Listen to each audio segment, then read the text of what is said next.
Welcome back to the Ultimate Fighter Season 32 recap show on the Severe MMA YouTube channel. It is yours truly once again here, Theo Lander, to break down yet another episode of The Ultimate Fighter, the 10th installment in this season. And we're going to get straight into this one here. There wasn't really too much to break down outside of the actual fight. And even still there wasn't much to talk about as well. But we'll get into that later.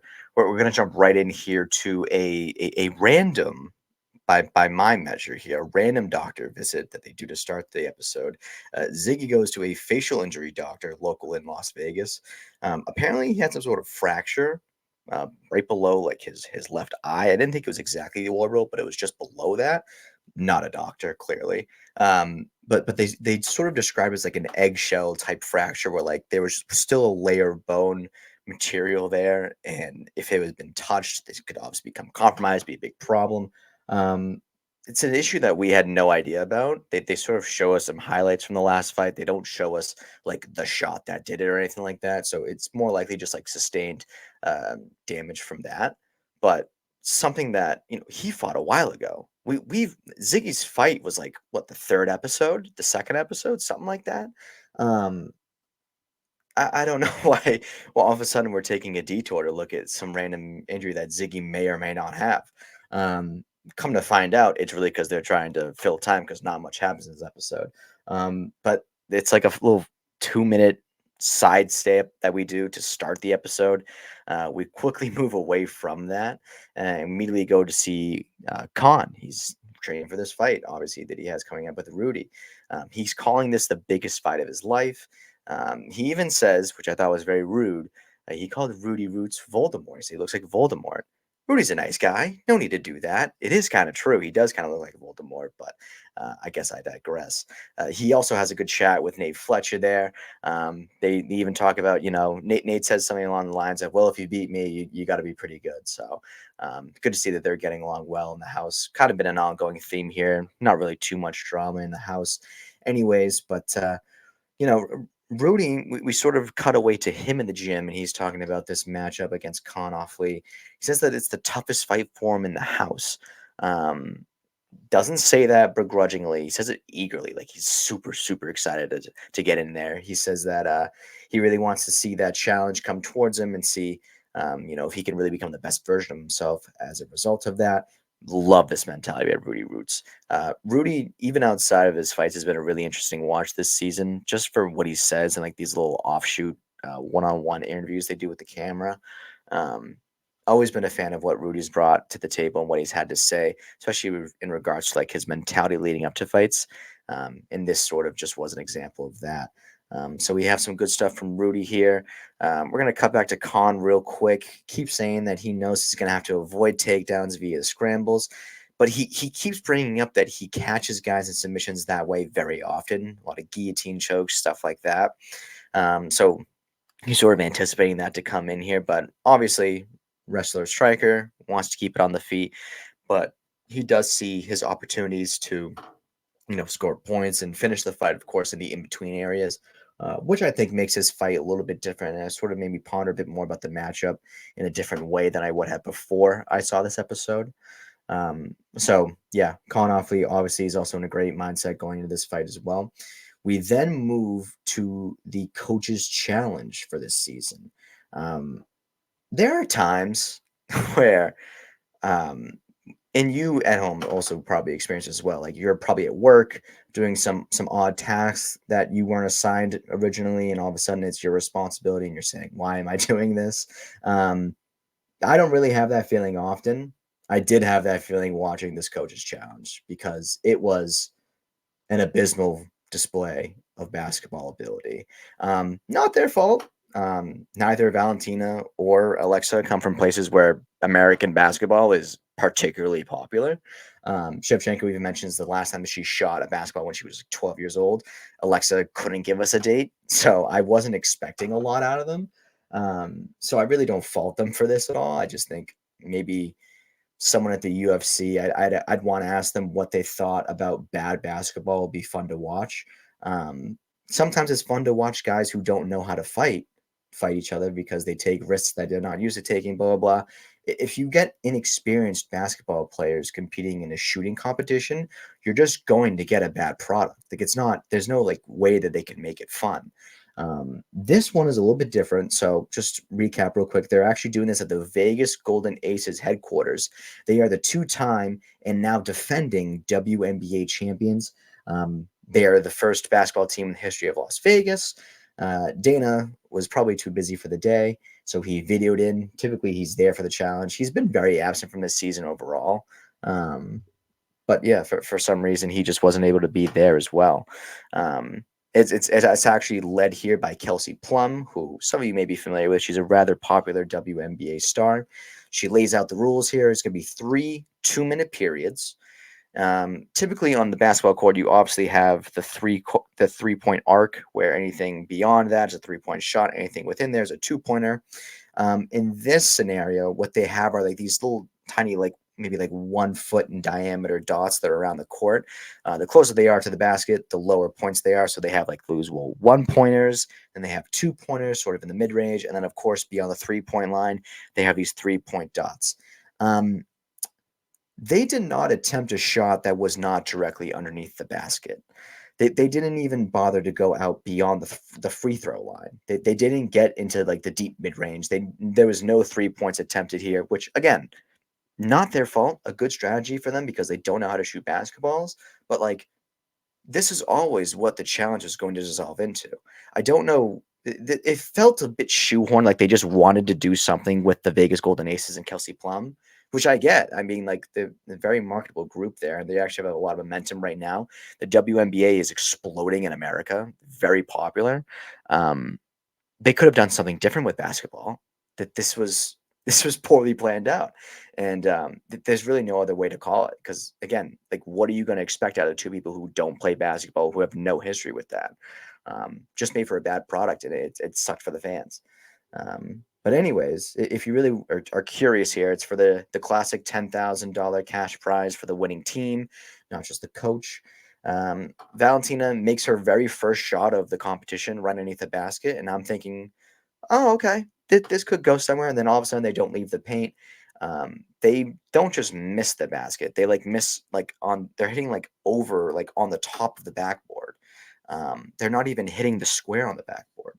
It's horrific basketball to watch. As someone who likes to watch some good NBA basketball every once in a while, this was a very tough watch. So yeah, it really just kind of goes that way. The first round of three is pitiful to put it lightly. Round two gets going. Valentina starts finding a rhythm. Something like with elite athletes, they can sort of pick up on new things rather quickly, and this just sort of seemed to be an example of that. Like once she got into a rhythm and once she sort of started recreating the same shot over and over again, going through those motions, it seemed like she did get that muscle memory down. So honestly, I think Valentina actually saved face here with her performance because she had a strong second half of the game.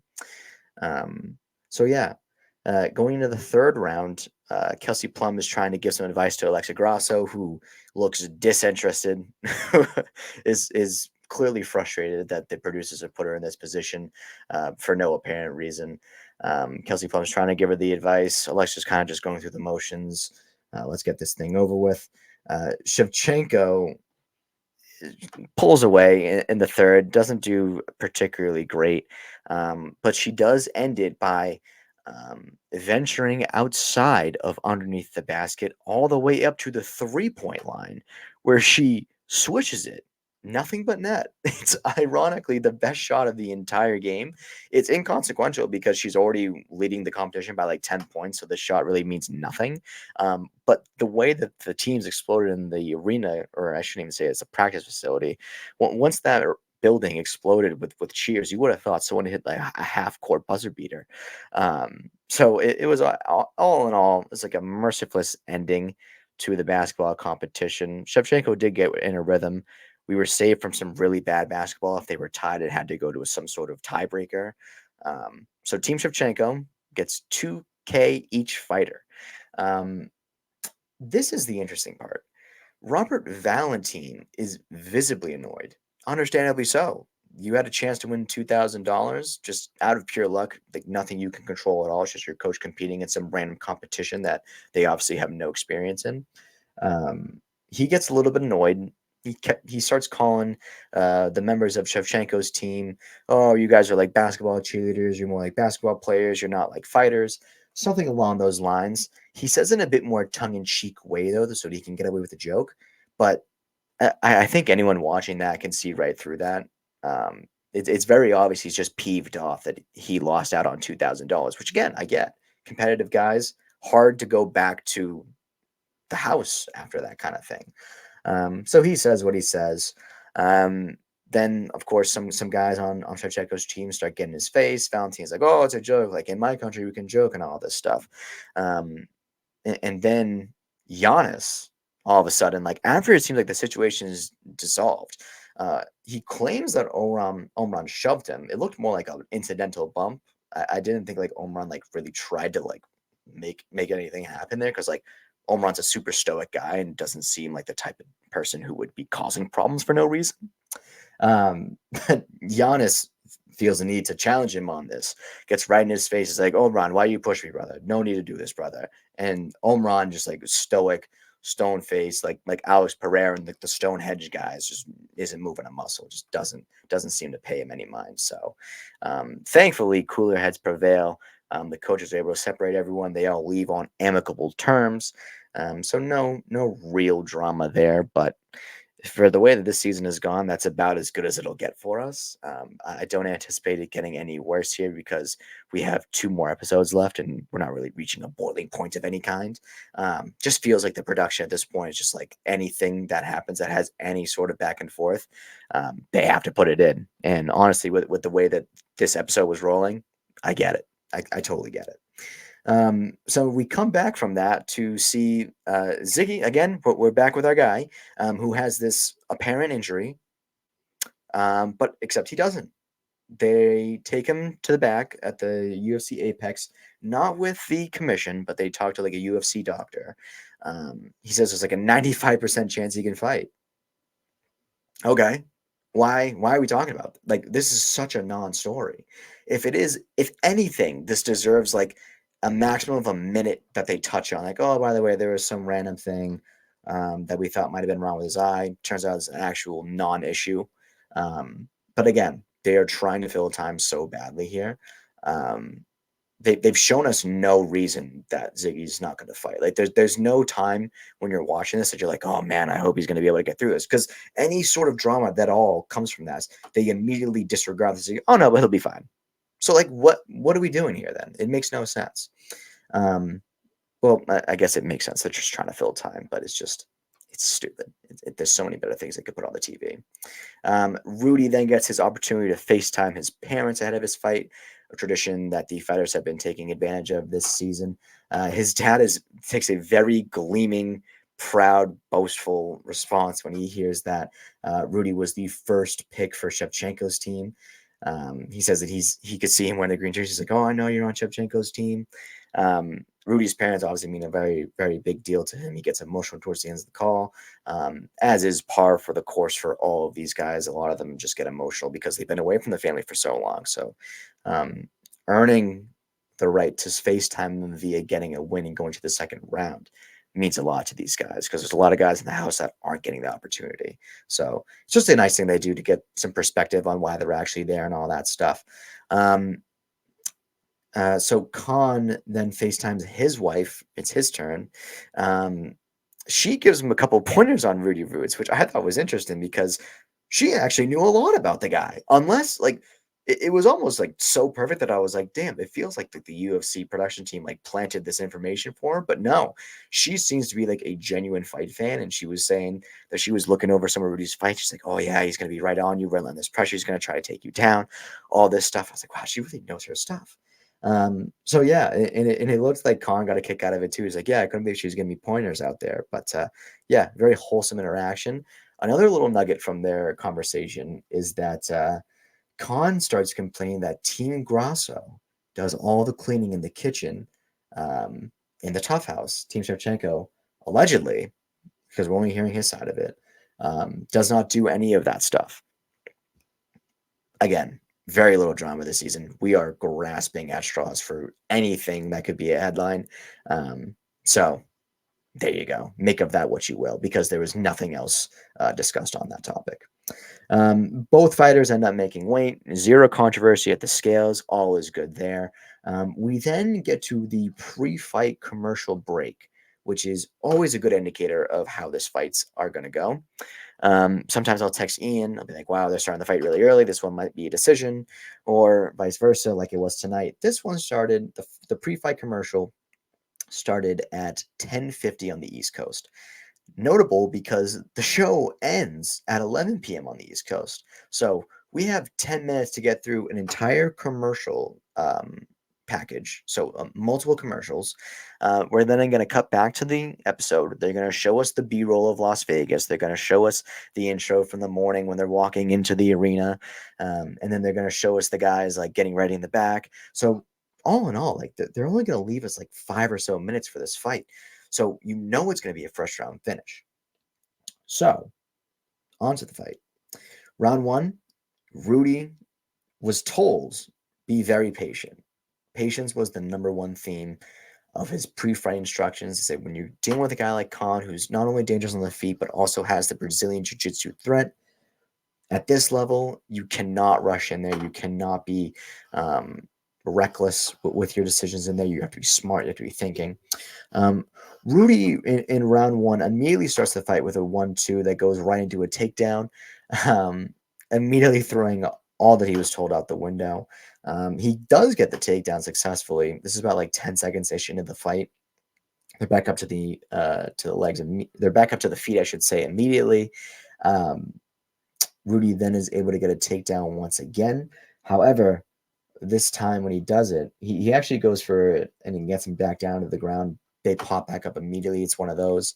And then on the third takedown attempt, Khan notices that Rudy's head is too far on the outside. He slips out arm right in there for an easy guillotine and gets the submission victory 31 seconds into the fight. So Rudy shot 3 takedowns in the first 30 seconds of the fight, and it led to him getting submitted. It immediately cuts to Shevchenko, who says that Rudy did the opposite of what she told him, rushed it too much. I have to say, from my perspective, I have to agree with her assessment there. Khan essentially just had to turn the hip, grab the neck. He didn't rush the position either when he got his hand on it. He just sort of held the choke. That head was too far on the outside. It was always going to end in that way. So yeah, Khan Offley is off to the finale next. So good for him. He's the first one of the featherweight class to go in. Going to be a very exciting finale with him on tap there. Yeah, it honestly could not have ended better for him. They're also going to have Myron Santos versus Ziggy on the other side of the bracket. Now, we were talking earlier about how this whole Ziggy injury is a whole non-story. They are either one of two realities is happening right now. Number one, which I believe is the reality that we're living in, is that they are just trying to fill time. So they're making this a bigger deal than it is. Or number two, they're building a story. They're building something here. They know that the last episode of the season is going to be Myron Santos versus Ziggy. Think about it, 2 episodes in advance of that, they're already sort of laying down the foundation for Ziggy to be pulling out.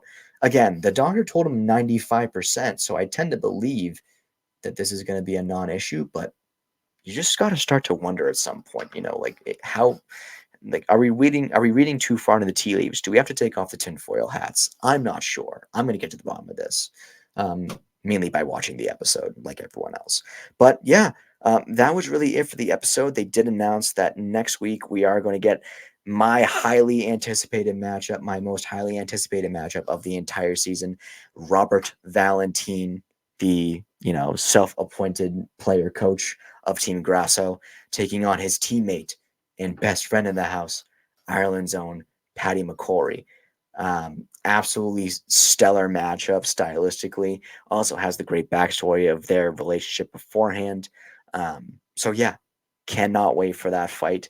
I will be right back here, whether I'm alone, whether I'm with somebody else, no matter what, I will be here on this channel next week to break that down for you. I cannot wait for that. So yeah, that's really it. Thank you very much for watching, and have a great rest of your evening.